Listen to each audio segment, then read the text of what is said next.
Assalamualaikum warahmatullahi wabarakatuh. Alhamdulillah kita bertemu lagi. Insyaallah kita masih melanjutkan materi tentang sistem klasifikasi pada makhluk hidup. Sebelumnya kita udah membahas tentang sistem klasifikasi itu sendiri ya. Bahwa klasifikasi itu merupakan cara suatu pengelompokan suatu makhluk hidup, baik itu berdasarkan cirinya, tempat tinggalnya, atau bahkan cara perkembangbiakan. Nah, untuk sekarang teori perkembangan dari klasifikasi itu sendiri ya. Nah, sebelumnya kita juga udah tahu bahwa makhluk hidup di dunia ini sangat beraneka ragam, banyak jenisnya. Nah, sehingga kita dapat mengelompokkan atau mengklasifikasikan. Nah, di sini kita akan mengklasifikasikan sistem perkembangan pada klasifikasi ini. Nah, ada 3 jenis klasifikasi ya. Yang pertama ada klasifikasi alami. Jadi ini udah dikelompokkan secara alami. Nah, terus ada klasifikasi buatan, dan yang ketiga ada klasifikasi filogenetik atau ini menurut ilmuannya. Oke, selanjutnya. Nah, di sini macam-macam klasifikasi itu ada 3 tadi ya. Klasifikasi alami, buatan, dan filogenetik. Nah, untuk klasifikasi alami ini yang terbuat secara alami saja ya. Nah, di sini makhluk hidup itu sebetulnya kalau menurut kita lihat secara alami itu ada 2, yaitu ada tumbuhan dan hewan ya. Nah, tumbuhan itu jenisnya itu ada tanaman-tanaman herbal, terus ada semak dan pohon-pohon. Sedangkan hewan ini kelompok-kelompok. Nah, terus yang kedua ada sistem klasifikasi buatan. Nah, seperti apa ya ini? Nah, sistem klasifikasi ini diperkenalkan oleh orang Swedia bernama Carl Linnaeus atau Carlos Linnaeus ya. Nah, sistem klasifikasinya disebut binominal atau nomenklatur ya. Nah, terus menetapkan nama makhluk hidup dengan 2 kata saja. Nah, kemarin itu menggunakan nama ilmiah ya. Masih ingat? Jadi ada 2 ada syaratnya untuk penamaan ilmiah, diambil dari 2 kata. Yang pertama ada nama genus dan yang keduanya itu nama spesiesnya ya. Nah, terus yang ketiga ini klasifikasi sistem filogenetik. Nah, ini bertolak dari teori evolusi Darwin. Nah, artinya muncul sistem klasifikasi modern berdasarkan filogeni. Nah, yaitu klasifikasi yang disusun dengan melihat keturunan dan hubungan kekerabatan. Nah, ini sistem genetik ya. Nah, untuk selanjutnya kita bahas tentang sistem filogenetik. Nah, karena ini yang akan banyaknya yang kita bahas ya. Nah, sistem klasifikasi filogenetik ini sebetulnya ada 4 teori ya. Yang pertama ini ada yang mengatakan tentang sistem 2 kingdom ya. Sistem 2 kingdom itu 2 kerajaan, artinya kerajaan apa saja. Nah, ini dikemukakan oleh Aristoteles dan dibagi menjadi 2 kingdom. Yang pertama yaitu kingdom plantae atau dunia tumbuhan. Nah, ini hampir sama dengan klasifikasi alami ya. Cuma ada 2. Nah, klasifikasi dan kingdom animalia atau hewan ya. Nah, kingdom plantae itu memiliki ciri dinding sel berklorofil, mampu berfotosintesis. Sedangkan kingdom animalia tidak memiliki dinding sel, tidak berklorofil, mampu bergerak bebas. Nah, sedangkan kalau tumbuhan tidak bisa bergerak bebas. Nah, yang selanjutnya itu ada sistem 3 kingdom ya. Sistem 3 kingdom ini dia dikemukakan oleh Ernst Haeckel ya. Nah, dibagi menjadi 3 kingdom. Nah, tetap yang 2-nya tadi. Nah, cuman ada tambahan dari 1. Nah, ini ada kingdom protista ya, yaitu mempunyai cirinya dia uniseluler atau multiseluler. Artinya uniseluler itu memiliki bersel 1 atau tunggal, atau juga bisa bersel multiseluler yaitu bersel banyak. Nah, itu. Nah, yang kedua ada kingdom plantae. Ini sama ya. Tadi ini termasuk kingdom tumbuhan yaitu autotrof, eukariot. Nah, cirinya itu ya. Plantae. Terus yang ketiga kingdom animalia ya. Ini sama ya, masih sama. Nah, ini 3 kingdom, cuman tambahannya ini ada protista aja ya. Kalau tadi mah cuma plantae dan animalia. Nah, gitu ya. Terus yang ketiga sistem 4. Nah, ini sistem 4 kingdom ini dikemukakan oleh Herbert ya. Nah ini 4 kingdom. Ada tambahan lagi nih dari tadi ya, dari tadi kan Protista, Animalia, dan Plantae. Nah sekarang ada tambahan lagi, yaitu ada Monera ya. Yang pertama Monera, ciri-cirinya memiliki inti tanpa membran inti atau disebut juga prokaryotik ya. Nah ini ya. Terus yang selanjutnya ada yang kedua itu Kingdom Protista, terdiri dari organisme bersel satu ya dan bersel banyak, atau uniseluler atau multiseluler. Ini sama ya mas. Jadi yang keempat itu tambahannya Monera ya. Yang ketiga sama ya, Plantae ya, terdiri dari jamur, tumbuhan, lumut, tumbuhan paku, dan tumbuhan. Nah yang keempat itu Kingdom Animalia atau hewan. Jadi ini tadi ya, kalau awalnya itu kan 2 kingdom, Plantae dan Animalia. Nah berkembang menjadi 3, yaitu Protista ditambah Protista, berkembang lagi menjadi 4 ditambah Monera ya. Nah selanjutnya ini yang terakhir, ada sistem klasifikasi 5 kingdom. Nah ini yang masih digunakan sampai sekarang. Ini dikemukakan oleh Robert Whittaker ya. Nah ini ada 5 kingdom apa aja ya yang ini digunakan sampai sekarang. Nah ini ada Kingdom Monera ya. Yang pertama Kingdom Monera, ciri-cirinya dia prokaryotik. Nah terus yang kedua ada Kingdom Protista. Terus yang ketiga ada Kingdom Fungi ya. Nah tambahan dari Kingdom yang 5 ini adalah Kingdom Fungi. Fungi itu apa? Fungi itu jamur ya, jamur. Nah terus yang keempat Plantae. Nah nanti kita bahas satu-satu ya. Yang kelima Animalia.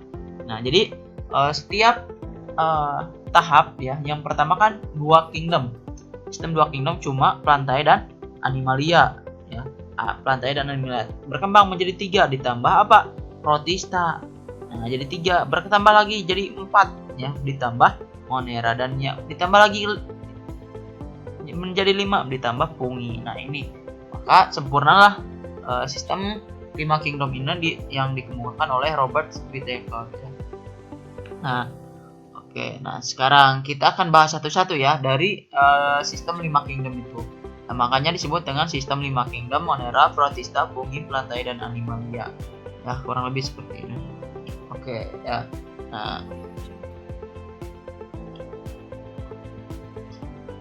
Nah, ini dikemukakan oleh Robert Whittaker. Fungi dipisahkan dari Plantae karena sifatnya yang heterotrof. Ya, jadi asalnya kan fungi itu masuk ke Plantae atau tumbuhan, tapi karena ternyata setelah diteliti ada perbedaannya, dikelompokkan dalam satu kelompok. Nah yang pertama Monera.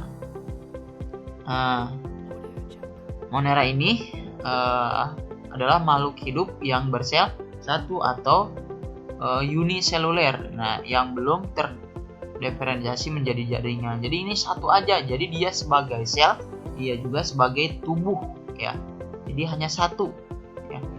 Nah, tidak mempunyai membran inti atau sehingga selnya bersifat prokaryotik. Jadi Monera itu prokaryotik, artinya apa? Tidak mempunyai membran inti ya, atau tidak mempunyai karyoteka. Nah ini untuk Monera itu ada 2 macam, ada bakteri dan ada ganggang biru. Nah kalian pasti seringlah dengar apa kata bakteri itu ya, baik itu di yogurt. Nah itu salah satu contoh bakteri ya, di yogurt, atau di keju itu juga sama ya, bakteri. Nah ini bakteri. Nah bakteri itu memiliki sel satu ya, bersel satu, atau autotrof atau heterotrof. Nah tidak berklorofil. Nah ada beberapa jenis yang berklorofil. Nah dia berkembang biak dengan membelah diri. Jadi kalau bakteri dia tidak melalui perkawinan, tapi dia membelah diri untuk perkembangbiakannya. Nah contoh ini ingat, bakteri itu tidak selamanya jahat ya. Kita kan takut makan, cuci tangan dulu.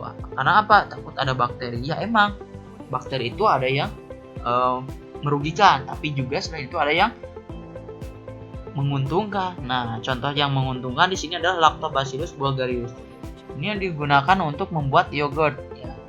Nah, atau ada juga Lactobacillus casei, itu digunakan untuk membuat keju, atau di sini Escherichia coli itu yang membantu manusia, khusus manusia ya, di khusus manusia untuk mencerna vitamin.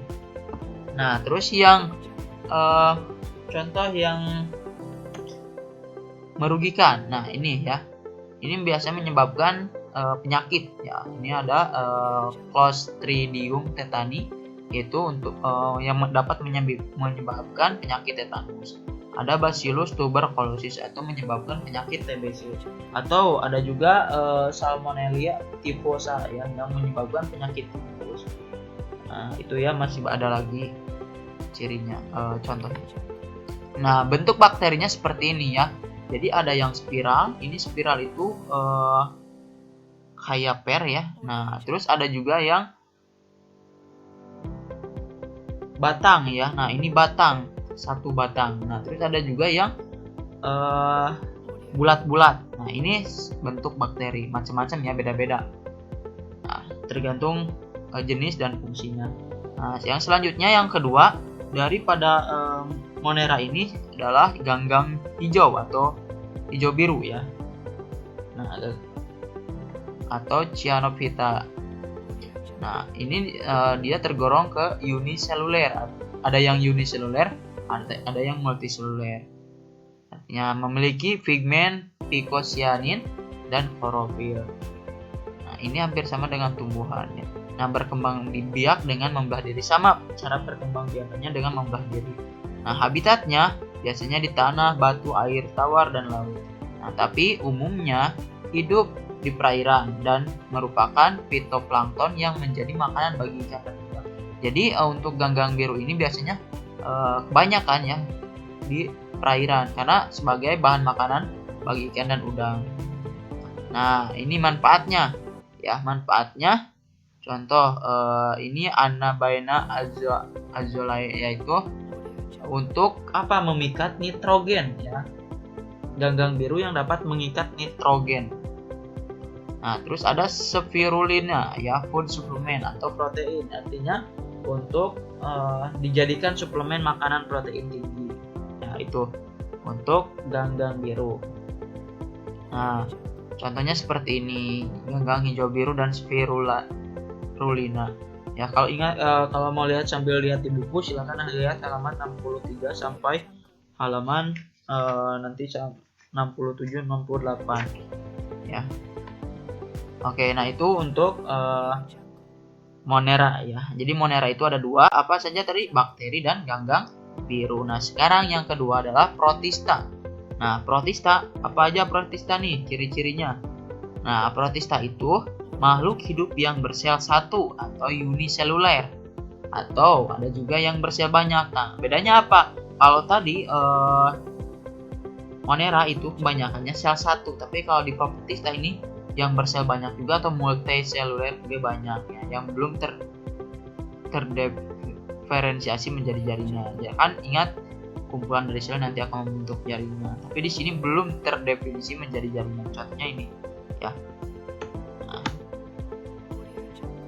Nah, sudah mempunyai membran inti sel ya, atau kariotika, sehingga sel bersifat eukariotik. Nah, tadi mah kalau yang tadi itu belum memiliki membran inti, makanya dia bersifat prokariota. Kalau Monera udah ada ya.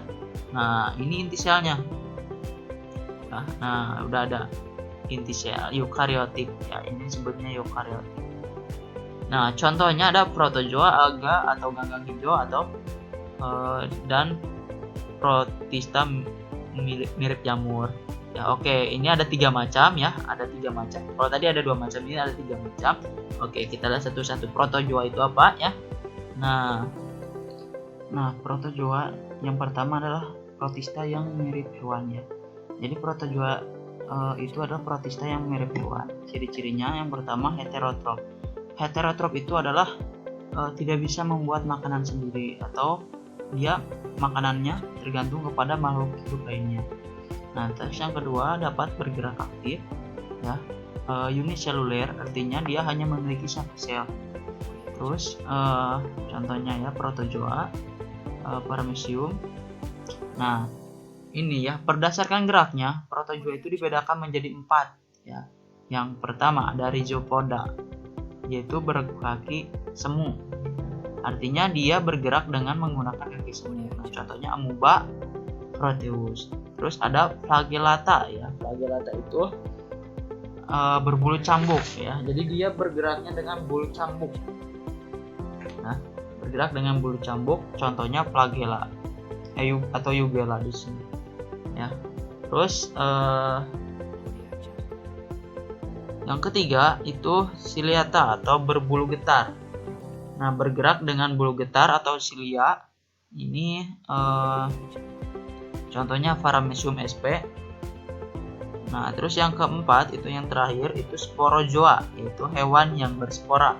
Nah, dia tidak memiliki alat gerak dan berkembang biak dengan membentuk spora. Nah, contohnya adalah Plasmodium sp. Nah, contoh di sini adalah contoh amuba. Amuba itu adalah contoh dari Rhizopoda atau kaki semu. Terus Euglena ini contoh dari Flagellata atau flagel yang berbulu cambuk. Ini Paramecium, contoh dari Ciliata ya atau berbulu getar. Nah, itu ya. Itu dari protista yang pertama, Protozoa atau protista yang mirip hewan. Nah, terus yang kedua alga atau ganggang, yaitu protista yang mirip tumbuhan. Nah, di sini dia bersifat autotrof. Nah, kalau hewan tadi heterotrof ya. Nah, kalau ini autotrof. Autotrof itu dia menghasilkan makanan sendiri. Artinya dia bisa fotosintesis ya, melakukan fotosintesis.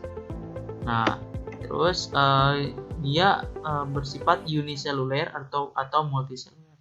Jadi dia ada yang memiliki satu sel tunggal dan ada yang memiliki sel banyak.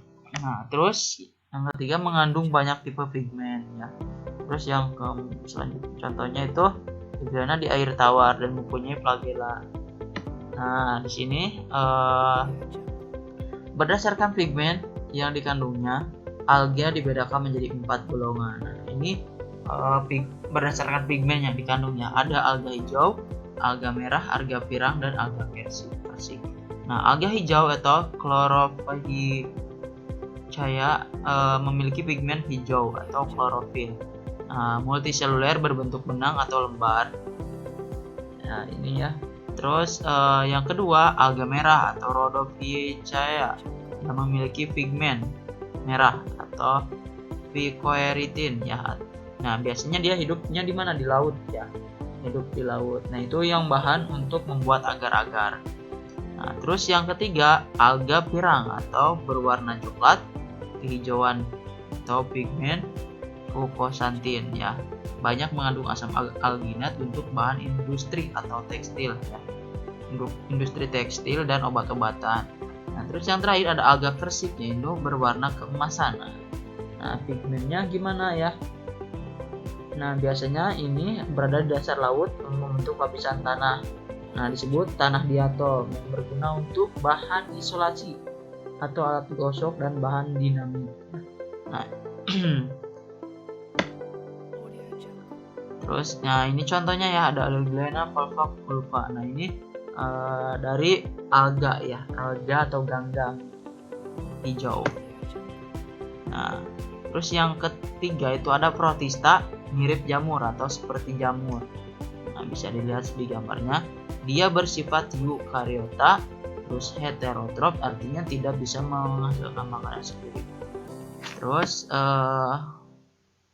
mempunyai dinding sel dan bereproduksi dengan spora. Ini bagaimana sama dengan jamur ya, dia bereproduksi dengan spora. Nah, terdiri atas jamur air dan jamur lendir. Nah, jamur air itu atau Myxocota menghasilkan spora berdinding tebal yang mampu bertahan di lingkungan yang buruk. Nah, sedangkan yang kedua jamur lendir itu cirinya fase vegetatifnya mampu bergerak seperti amuba dan bereproduksi menghasilkan spora. Jadi kenapa dia disebut seperti jamur atau mirip jamur? Karena dia berkembang biak dengan spora, bahkan menghasilkan spora. Nah, itu ya. Nah, jadi kingdom yang kedua adalah protista ya. Nah, sekarang kingdom yang ketiga itu adalah kingdom fungi atau mycota ya, jamur atau jamur. Nah, dia bersifat eukariotik, yaitu memiliki membran inti. Nah, terus makhluk ini makhluk hidup uniseluler dan multiseluler. Jadi ada yang uniseluler atau multi, artinya bersel satu dan bersel banyak. Tubuhnya tersusun atas benang hifa yang bersifat eukariotik, artinya eukariotik itu memiliki membran inti ya. Nah, kumpulan hifa ini disebut miselium. Jadi nanti hifa ini akan berkumpul, nah contohnya ini ya, membentuk miselium. Nah, tapi dia tidak berkloroplas, artinya tidak bisa melakukan fotosintesis. Kloroplas itu klorofil ya, atau zat hijau. Nah, makanya dia tidak bisa melakukan fotosintesis. Nah, berdinding sel dan berkembang biak dengan spora. Nah, contohnya jamur merang, mukosakur, nah itu ya, jamur tiram dan lain-lain. Contohnya seperti ini jamur ya. Nah, terus yang selanjutnya masih fungi itu. Nah, berdasarkan reproduksinya, kingdom fungi dibagi menjadi 4, yaitu pertama ada zygomycotina, yaitu berkembang biak dengan zygospora. Nah, contohnya ini biasa jamur pada tempe dan kecap. Nah, terus yang kedua ada Ascomycotina yang berkembang biak dengan ascospora ya. Contohnya ini pada jamur roti. Nah, terus Basidiomycotina yaitu berkembang biak dengan Basidiospora, yaitu contohnya jamur merang. Nah, contoh yang kita biasa makan ya, beli kita di pasar itu jamur merang. Nah, terus yang keempat ini Deuteromycotina, yaitu ini belum dapat diketahui ya jenis alat perkembangbiakannya.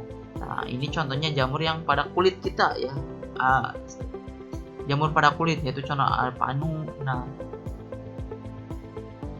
contohnya pada jamur panu atau kutu air yang biasa ada di manusia. Nah, itu sih jamur penyakitnya. Yang selanjutnya yang keempat itu kingdom plantae ya. Nah, kingdom plantae yang keempat itu. Jadi tumbuhan adalah makhluk hidup multiseluler yang bersifat eukariotik ya. Jadi plantae ini atau tumbuhan kingdom keempat ya, dia itu multiseluler, artinya memiliki sel banyak ya. Udah jelas dia eukariotik atau memiliki inti sel ya, memiliki inti sel. Nah, terus yang selanjutnya berklorofil, artinya apa? Klorofil itu zat hijau daun, dia mampu berfotosintesis. Nah, berdinding sel dan sel-sel sudah berdiferensiasi menjadi jaringan dan organ. Nah, makhluk hidup yang termasuk pada tumbuhan itu ada lumut atau brevita, paku-pakuan, dan tumbuhan berbiji ya. Nah, ini lumut, paku-pakuan, dan ini tumbuhan berbiji contohnya ya. Nah, tapi kita untuk plantae itu nanti kita akan bahas di pertemuan selanjutnya ya. Nah, terus hewan atau animalia. Nah, ini kingdom yang kelima itu kingdom animalia. Makhluk hidup multiseluler yang bersifat eukariotik.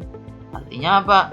Dia sama dengan tumbuhan, multiseluler artinya bersel banyak, dan eukariotik artinya memiliki inti sel. Nah, tidak berkloroplas. Nah, tapi di sini